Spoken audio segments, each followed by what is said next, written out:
Saya akan ngaji tentang betapa mudahnya berbuat baik dan betapa mudahnya bersosialisasi yang jadi kebutuhan sosial masyarakat. Kemudian di saat yang sama sebagai kebaikan menurut Islam. Ini saya baca kitab yang sangat otoritatif, yaitu kitab Sahih Muslim, di mana kita tahu dalam Islam pegangan ahli sunnah wal jamaah juga pegangan ulama seluruh dunia adalah Al-Kutubus Sittah, kitab 6 diantaranya yang hadis Bukhari Muslim. Di sini ketika Nabi ditanya tentang beberapa kebaikan, yaitu dari pertanyaan ayul a'mali afdol, amal apa yang terbaik, diantaranya Nabi menyebut sekian: iman billah, iman kepada Allah Ta'ala. Kemudian ini yang penting dilakukan semua pemimpin, oleh bupati, oleh wakil bupati, oleh seluruh pemimpin, baik struktural maupun kultural, maupun pemimpin kecil, yaitu di keluarga. Yaitu Nabi ngendikan di antara misi Islam adalah memperdekakan budak. Kemudian ada yang lagi tanya lagi, fa'illam af'al. Lalu dari sekian kebaikan yang butuh biaya itu saya tidak mampu melakukan ya Rasulullah. Kalau nyumbang masjid saya tidak mampu. Kalau berbuat bikin fasilitas umum saya tidak mampu. Ada yang sekian pertanyaan dari sahabat, kalau misalnya kebaikan yang butuh biaya kami tidak mampu, termasuk di sini disebutkan kemampuan berhaji, kemampuan zakat, kemampuan sedekah. Kalau semua itu kami tidak mampu ya Rasulullah. Kata Nabi, tu'inu shani'an aw tasna'u li akhraq. Ini di Sahih Muslim di bab iman dengan judul Babu bayani kaunil iman billah afdalal a'mal. Kalau saya tidak mampu semua melakukan itu ya Rasulullah, yaitu melakukan kebaikan yang butuh biaya. Kayak bangun masjid, bangun jalan, bangun fasilitas-fasilitas publik. Tu'inu shani'an aw tasna'u li akhraq. Tu'inu nulungi sira shani'an ing wong sing ahli sun'ah, ahli kreatif atau ahli, kalau orang sekarang itu bilang dia pekerja. Dia pekerja rumahan atau production house atau apa saja. Aw tasna'u li akhraq. Atau kamu membantu orang yang tidak punya pekerjaan. Terus sahabat masih tanya, aro'aita indo'iftu an ba'dil amal. Kalau semua kebaikan aktif saya tidak mampu melakukan ya Rasulullah, kebaikan menolong orang lain, kebaikan yang bersifat aktif. Jawabnya Nabi, dan ini pegangan saya, pegangan kita semua, panduan dari Rasulullah SAW, Nabi ngendikan, takufu syarroka anin nas fa innaha shadaqatun minka ala nafsik. Ya, saya ulang lagi, takufu syarroka anin nas fa innaha shadaqatun minka ala nafsik. Kamu dalam berislam cukup menjaga supaya kejelekan kamu tidak punya imbas pada orang lain. Ya, ini penting dalam Islam. Jadi kalau tidak bisa berbuat baik, potensi keburukan kita jangan sampai menimpa orang lain. Keburukan itu bisa kejahatan kriminal, bisa kejahatan pidana atau merugikan orang lain, atau kejahatan yang tidak sampai kriminal tapi mengganggu orang lain. Misalnya contoh gampang ini, saya sumpek-sumpeknya sendiri ingin jalan-jalan, main di teman yang di jam kerja. Ini kan sumpek-sumpeknya saya sendiri ingin hiburan, terus wisata atau dolan ke teman yang sebetulnya saat itu dia mungkin ngaji atau kerja atau harus memenuhi kewajiban cari nafkah. Gara-gara nemuin saya, akhirnya dia dikomplain sama majikannya, atau gara-gara nemuin saya, dia akhirnya tidak ngaji sama santrinya, atau gara-gara nemuin saya, dia terganggu aktivitasnya. Itu juga tidak boleh, karena berarti keburukan kita punya akibat pada orang lain. Jadi kaidah dalam Islam itu kalau tidak berbuat baik, potensi keburukan kita ini jangan sampai menimpa orang lain. Sehingga di sini Islam menyarankan uzlah. Uzlah itu nyepi. Jadi misalnya kita baru penat, baru bawaannya itu emosi, baru gak suka kumpul orang, itu ya sebaiknya jangan jalan-jalan, karena di antara kebaikan Islam itu tabassum, senyum, atau talqatu wajhin, ceria. Tapi karena kita mungkin jatuh kredit, jatuh hutang, atau punya masalah keluarga, sehingga bawaan kita itu emosi. Nah, dalam seperti ini sebaiknya uzlah, menutup diri. Sehingga kata Rasulullah SAW dalam zaman akhir, di antara kebaikan itu kamu meninggalkan manusia, aktivitasnya, kemudian watadaun nas min syarrik, kamu meninggalkan manusia supaya nggak kena keburukan kamu.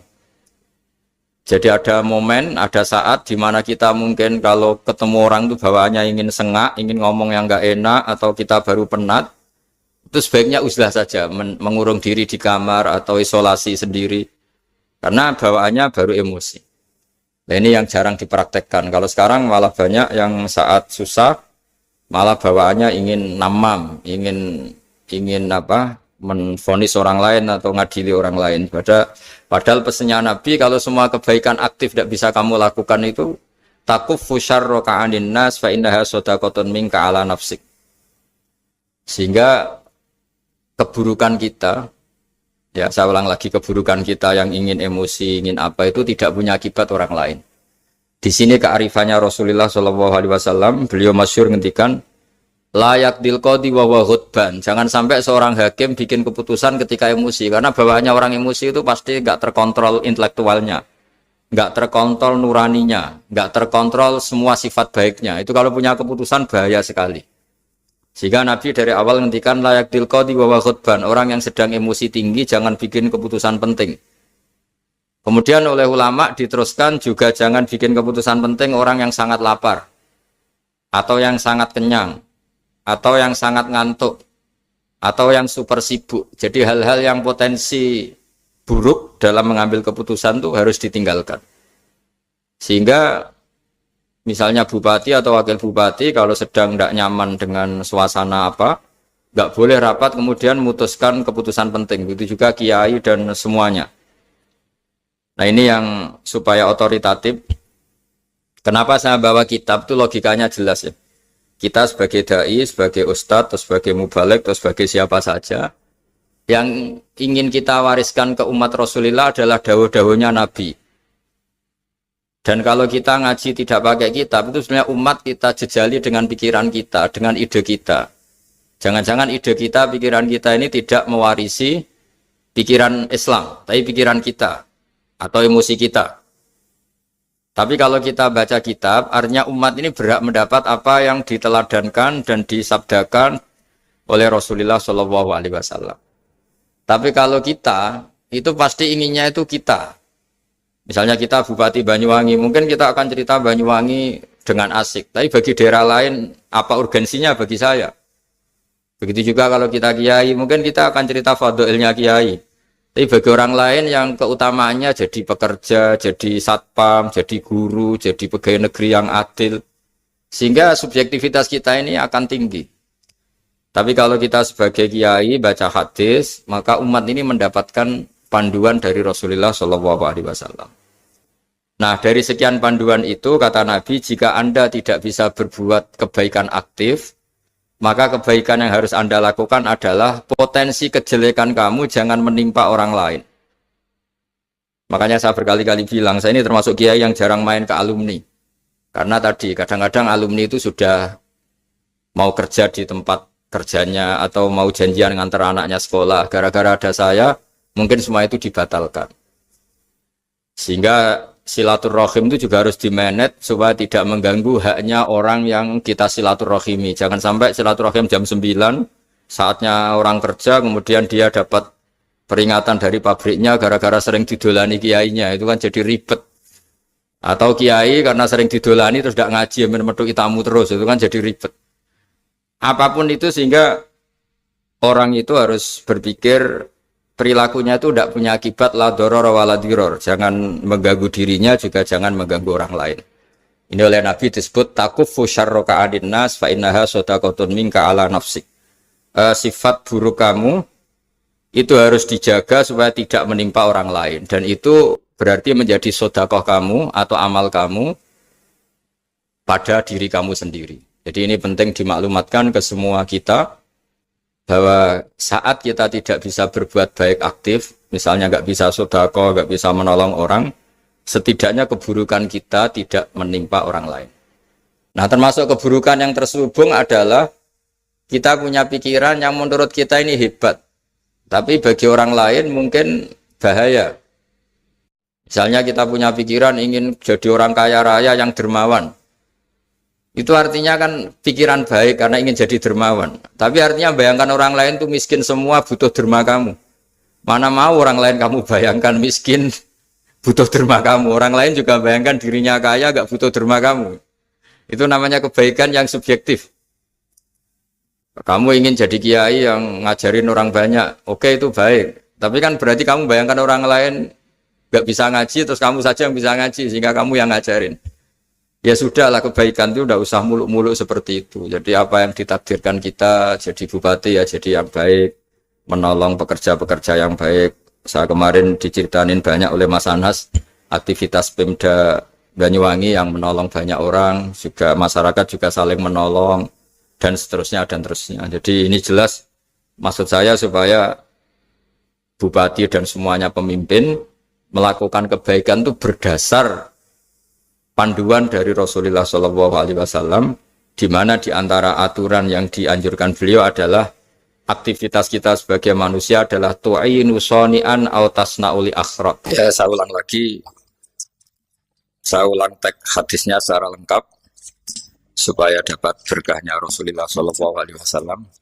Ada beberapa pertanyaan dari sahabat, ya Rasulullah, jika saya tidak bisa berbuat baik yang berbiaya atau tidak bisa berbuat baik yang aktif, apa yang saya harus lakukan?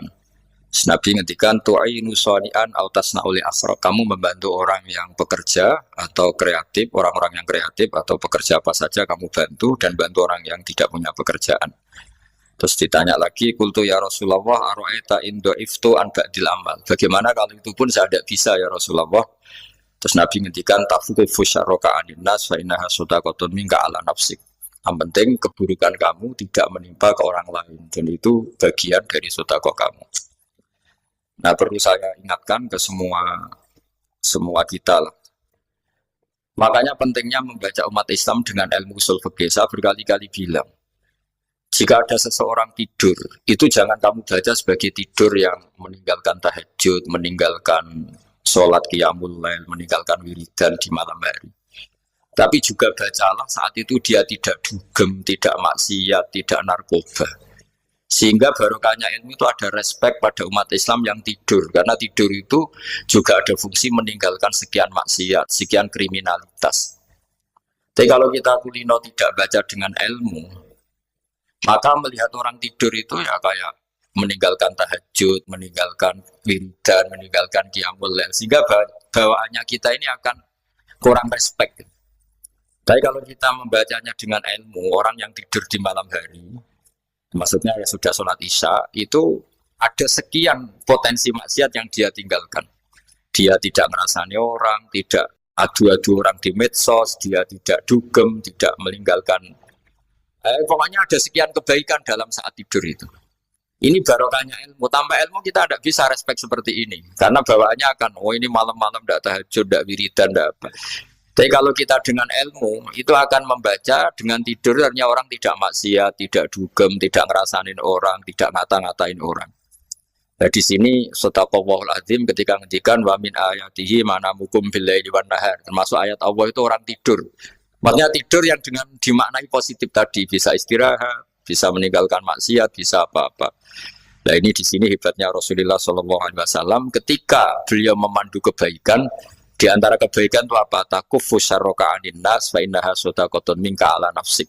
Kamu, potensi buruk kamu atau keburukan kamu jangan sampai menimpa pada manusia, pada orang lain. Dan itu bagian dari sedekah kamu.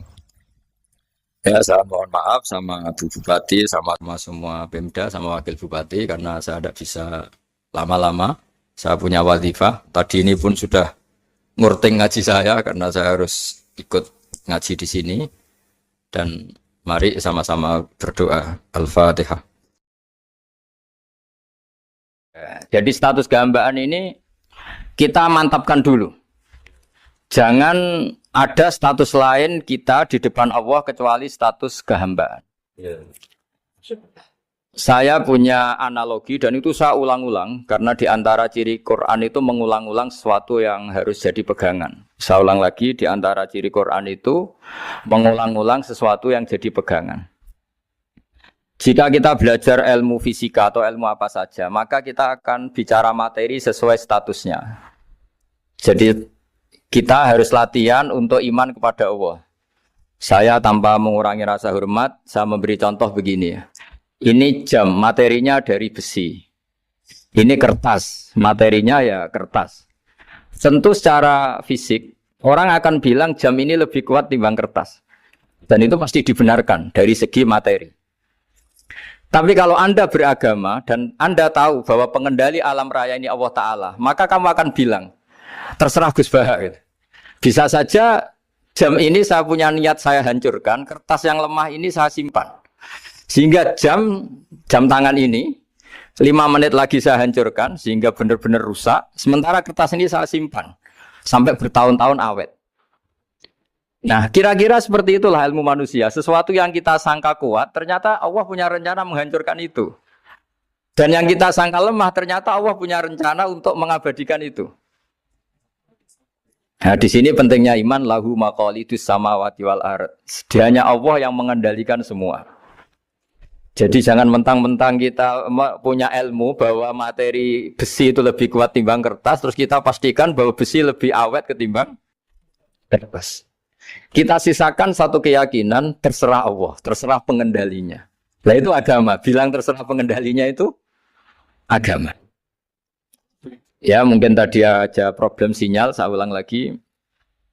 Ibarat saya ini megang jam tangan, yang materinya dari besi. Ini kertas yang materinya lemah. Tentu kita akan bilang bahwa jam atau besi lebih kuat ketimbang apa? Kertas. Tapi Anda salah. Anda harusnya ngomong bahwa terserah pengendalinya. Bisa saja saya punya rencana menghancurkan besi ini sehingga 5 menit lagi hancur. Dan saya ingin mengabadikan kertas ini saya simpan di tempat yang aman. Nah kira-kira agama itu bukan anti ilmu. Sehingga agama boleh kamu mengatakan besi ini lebih kuat ketimbang kertas. Tapi harus kamu tambahi dari segi materi. Tapi kalau dari segi pengendalinya maka kita jawab terserah Allah Subhanahu wa ta'ala.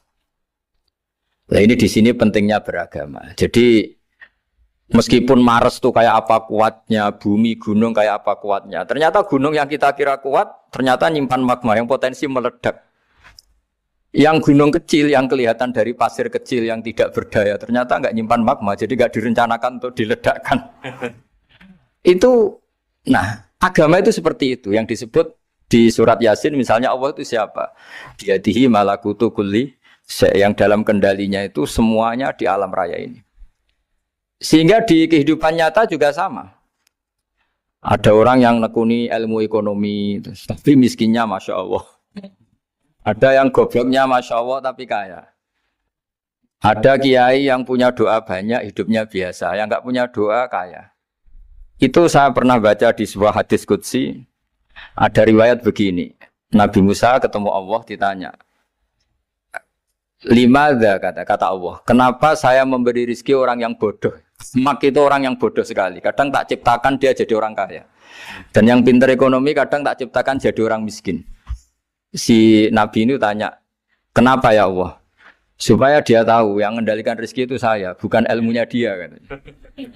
Jadi banyak orang, misalnya kita yang pintar, dipekerjakan orang yang nggak pintar. Yang punya pabrik tidak pintar, mengerjakan orang yang pintar.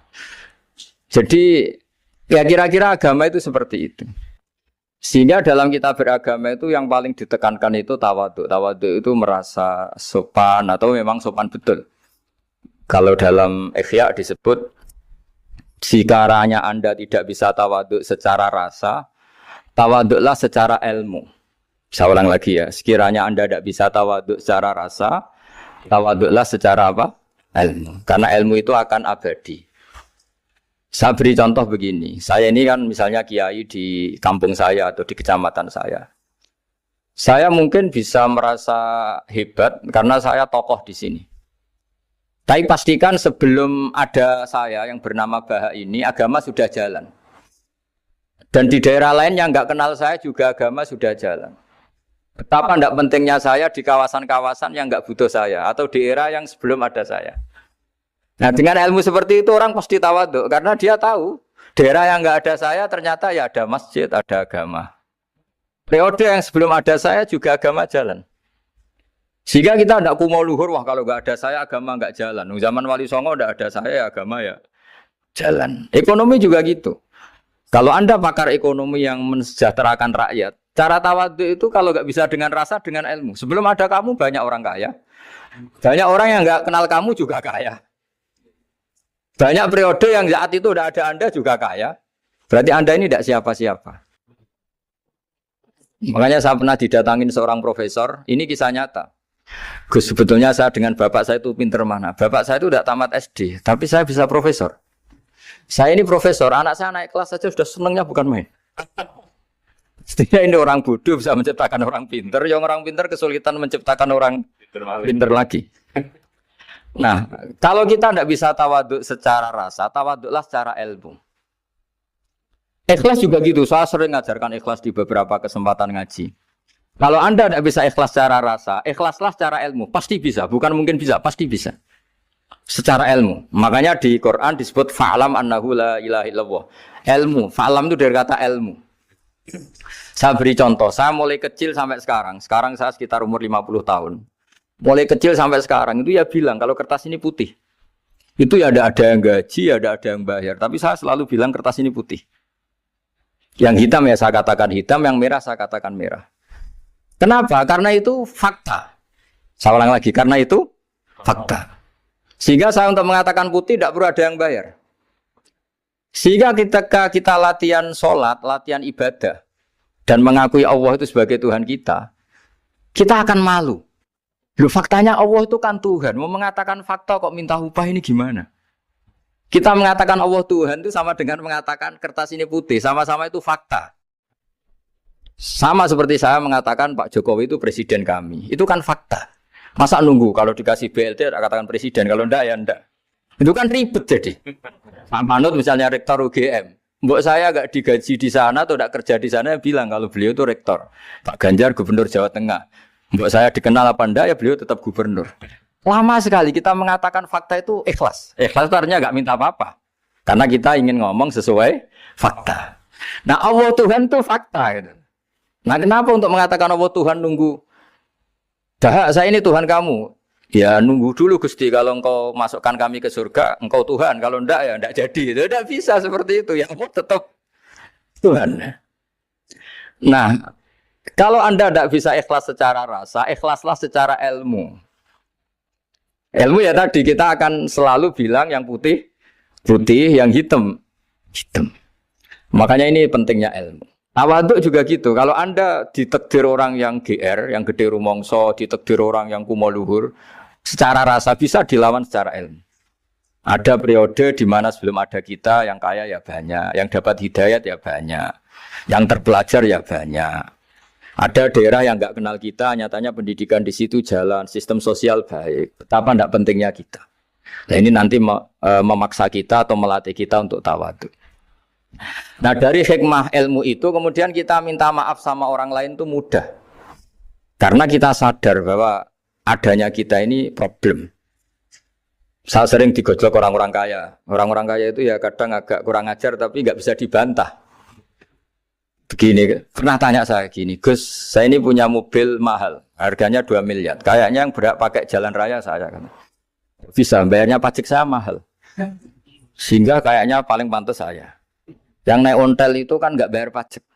Harusnya nggak boleh pakai jalan gitu. Terus saya bilang, mbah-mbahnya yang naik ontel itu pejuang, bapak kamu enggak. Kamu enggak warisnya. Artinya ada teori dalam kitab hikam itu kitab tasawuf dalam pesantren. Itu kebaikan saja di soal. Misalnya begini, kita ini bangga sebagai urip yang tertib, hidup yang tertib di kantor, di tempat-tempat pekerjaan. Tapi kalau itu semua terjadi, kalau ada kecelakaan di jalan itu nggak ada yang nolong langsung. SAR paling efektif, tim penolong paling efektif itu ya orang-orang nganggur itu. Orang-orang yang di jalan-jalan di perapatan itu kalau ada kecelakaan langsung nolong. Itu nanti ambulan itu yang kedua, ketiga, yang nolong pertama ya orang-orang yang nganggur-nganggur di jalan itu. Ada orang tersesat nolong. Maka ketika seorang sahabat tanya, ya Rasulullah, kalau engkau melarang kita jagongan di jalan, itu kita tidak bisa. Tapi kata Nabi, ya silahkan saja, tapi adu hakpatorik, kamu di jalan itu datangkan. Apa itu? Ya kamu bisa amar ma'ruf nahi mungkar. Coba kalau di terminal, di tempat publik banyak orang yang soleh, itu nanti copet ya sungkan. Yang mau jambret ya sungkan, karena yang di situ orang-orang soleh. Nanti yang enggak sholat juga sungkan, karena yang di situ banyak yang sholat. Jadi kenyamanan orang pergi jauh di tempat-tempat sepi itu ya barokahnya orang-orang nganggur terus ngaji, wah nengkono masih rame, ada orang yang di perapatan, di pertigaan. Bayangkan kalau ini orang-orang soleh, pasti itu nyaman. Karena wilayah publik dihuni orang-orang yang soleh.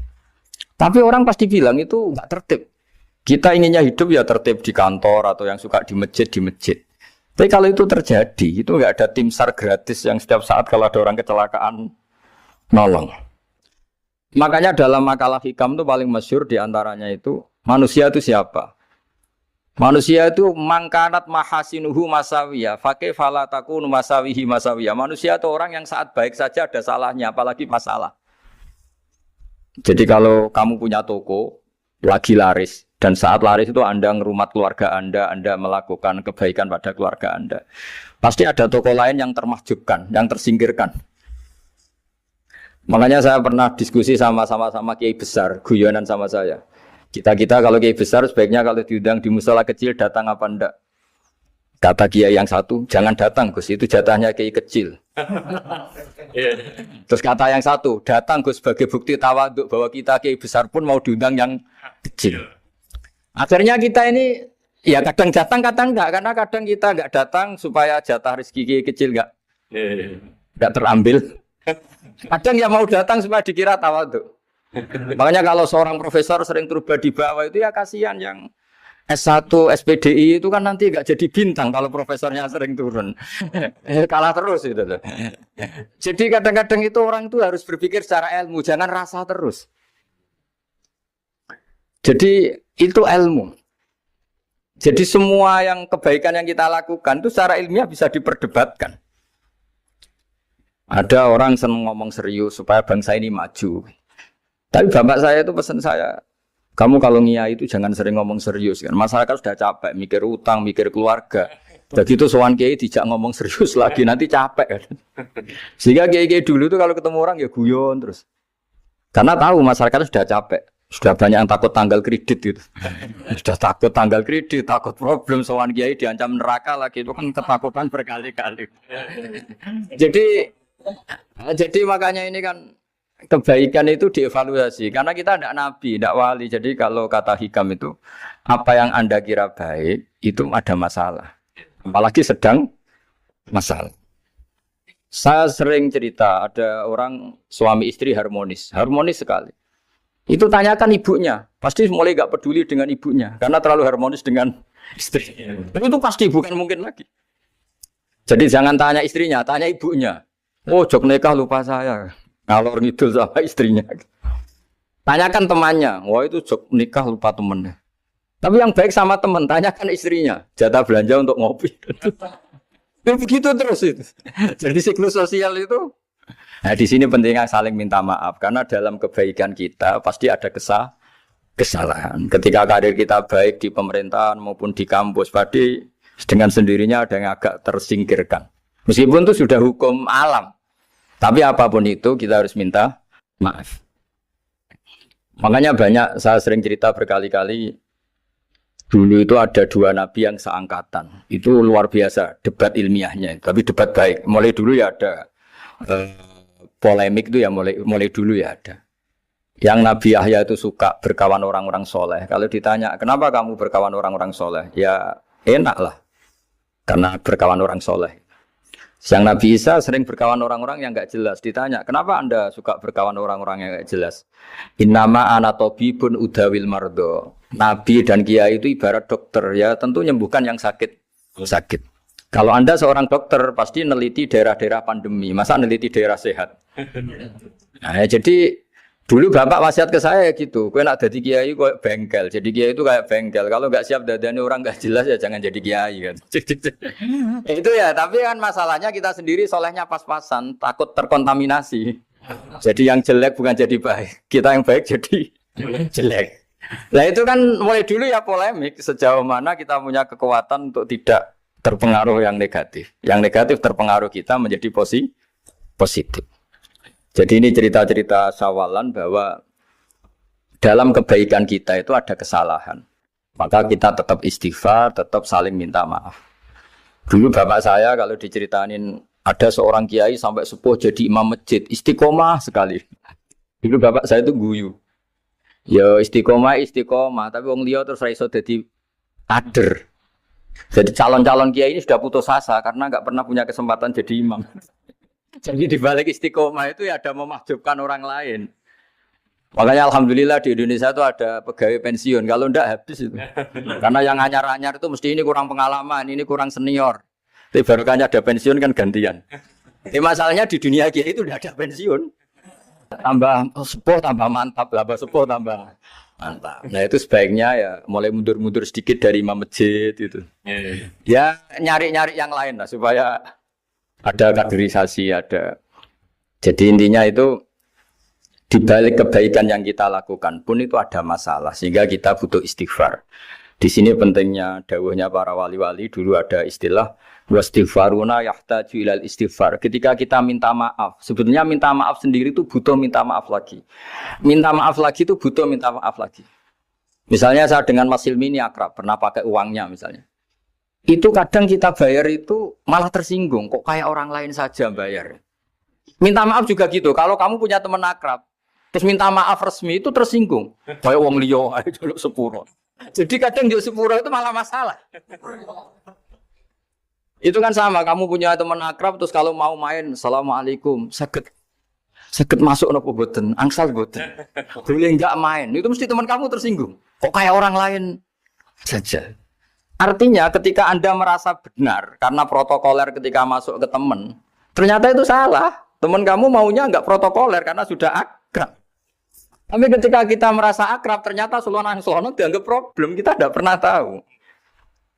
Nah di sini kata ulama-ulama, minta ampun itu kebutuhan manusia. Karena dalam kebaikan kita, pasti ada kesalahan.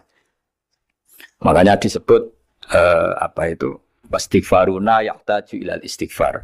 Kita selalu diajari, Rabbana dzolamna anfusana. Ya Allah, kita ini selalu mendolimi diri kita sendiri. Jadi saat kita baik pun, ada unsur kesalahan. Yaitu tadi, kalau Anda jadi orang pasti ada yang termahjubkan. Kalau Anda kiai besar atau profesor atau pejabat turun ke bawah. Ya kalau gubernur turun terus ya bupati gak jadi bintang. Kalau saya kiai besar misalnya turun terus ya kiai kampung itu ya sekasian. Yang saya pernah diundang Manakipan tidak datang itu kiai kecil bilang, matur nuwun Gus gak teko. Aduh iwake gak untuk saya katanya. Barokahnya saya ada. Itu lucu ya, matur nuwun betul. Matur nuwun Gus jenengan gak dugi jadi. Akhirnya jatah besarnya untuk saya. Nah, tapi yang punya rumah komplain. Gus udah ora tau teko PP aku wong cilik. Nah, ini saya harus mendahulukan versi Soibul Bait yang punya rumah apa versi kiai yang termahjubkan. Artinya pilihan apapun saya harus istighfar karena ada saja unsur salahnya. Ya makanya ini kan makanya ya saya minta UGM juga saya sering undang saya terus nanti dikira karena kampus besar Gus Bak mau juga keliru lagi. Kalau 1-2 kali mungkin boleh, kalau keseringan ya nggak boleh. Nanti itu dikira saya maunya hanya sama kampus besar, padahal saya sama RT ya sering datang juga.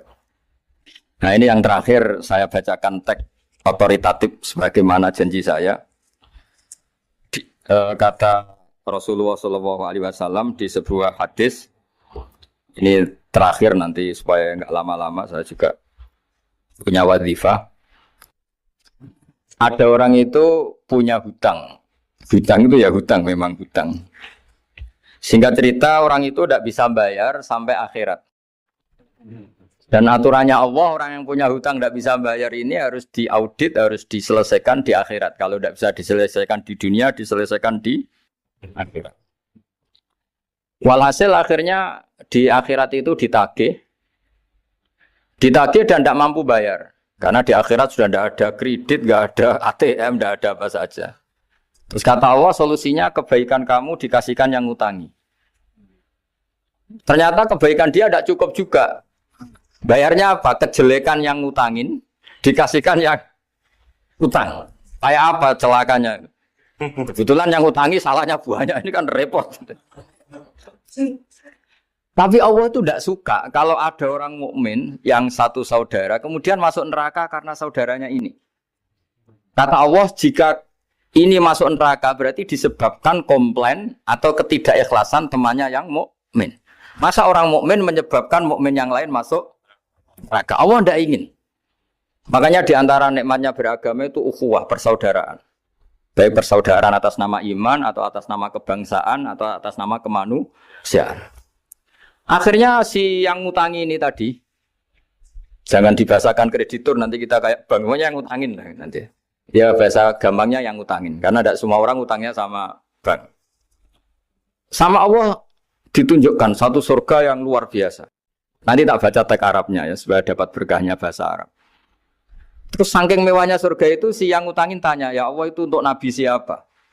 Karena semewah itu pasti untuk kelas nabi. Atau untuk wali siapa? Katanya, terus kata Allah, sabda Allah, untuk siapapun yang mampu membeli. Lalu siapa yang bisa membeli surga semewah itu? Kamu bisa. Terus, dengan apa ya Allah? Kamu mengampuni teman kamu itu. Kamu bebaskan dari utangnya. Nanti tak kasih surga itu. Terus, akhirnya sama Allah, kata orang itu, ya Allah saya bebaskan. Ya sudah, kamu berdua masuk surga. Karena Allah tidak ingin ada kasus aneh. Dua orang mukmin ini kan bersaudara. Masa bersaudara kemudian yang satu menjadi penyebab masuknya neraka karena ini tidak mau memaafkan. Artinya kalau kita syawalan itu harus benar-benar mau memaafkan, karena kalau tidak Anda menjadi penyebab teman kamu masuk neraka. Jadi kita janganlah jadi orang mukmin yang menjadi problem bagi saudara kita. Jadi makanya saya itu berharap ada wali utang saya terus tidak bisa bayar, karena ini masih dibela-belain Allah ini. Karena Allah nggak ikhlas kalau ada walinya masuk neraka. Jadi kalau ada wali utang kamu, itu utangin saja, doain nggak bisa nyaur, no? Nggak bisa bayar. Nanti ini akan dibela-belain Allah di akhirat. Karena wali ini nggak pantas masuk neraka. Ya, jadi kalau ada wali utang kamu mau bayar, sudah tidak usah bayar, nanti di akhirat saja. Lah yang ribet kalau yang kamu utangin dia ahli neraka, kamu nagihnya disuruh masuk neraka. Nah, itu ribet itu. Sudah utang dia ahli neraka. Ya tak baca teksnya supaya ini ada di kitab Ihya halaman 197 juz 2. Status hadisnya waqala shahihul isnad. Kata Imam Hakim hadis ini shahihul isnad. Saya baca Arabnya nanti insyaallah sebagian ya supaya kelihatan teks aslinya di bab hukukul muslim. Bainama Rasulullah sallallahu alaihi wasallam jalisun izdhika hatta badat sanayahu. Nabi ketika santai-santai duduk tahu-tahu tertawa sampai gigi depannya itu kelihatan. Jadi tertawa sangat sampai gigi depannya kelihatan. Yang notabene beliau sering hanya senyum, kali ini tertawa betul sampai gigi depannya kelihatan. Faqala Umaru radhiyallahu anhu ya Rasulullah bi abi anta wa ummi mal ladzi adhakaka. Apa yang bikin kau sampai tertawa seperti itu? Qala rajulani min ummati jasaya baina yaday rabbil izzah. Dua lelaki dari umatku sama-sama sungkeman nuntut keadilan di depan Allah. Jasaya itu sungkem, apa? Duduk bersimpuh itu kalau dalam bahasa Arab itu apa? Namanya jasiyah. Faqala ahaduhuma ya rabbi khudli madlamati min hadza. Faqala wa rudda ala akhika madlamata. Qala ya rabbi lam yabqali min hasanati syai'un. Faqala wa ta'ala li talib kaifa tasna'u bi akhika wa lam yabqa lahu min hasanati syai'un. Faqala ya rabbi falyahmil anni min auzari. Kalau kebaikannya dia tidak cukup, ya salah saya supaya dilimpahkan ke dia. Terus summa fadat aina Rasulillah sallallahu alaihi wasallam bil buka. Nabi di tengah-tengah cerita tuh nangis. Senangis-nangisnya karena habis seneng lalu nangis karena ini kan kebaikannya sudah dikasihkan habis cukup enggak cukup. Akhirnya kejelekan yang utangin ini diberikan. Makanya kalau kamu ingin masuk surga, utangi orang-orang soleh sebanyak-banyaknya. Dan doain nggak bisa apa? Nyaur. Tapi tak jamin orang soleh itu nggak suka utang. Karena hidupnya sederhana ini. Kayaknya saya tidak akan utang Mas Ilmi itu. Karena orang soleh itu hidupnya sederhana, pasti tidak butuh. Kalaupun utang paling ya untuk makan kan gampang nyaurnya apa? Terus kata Rasulullah, faqala inna dzalika la yaumun azimun yauma yahtadun nasu fihi ila yuhmala anhum min auzarihim.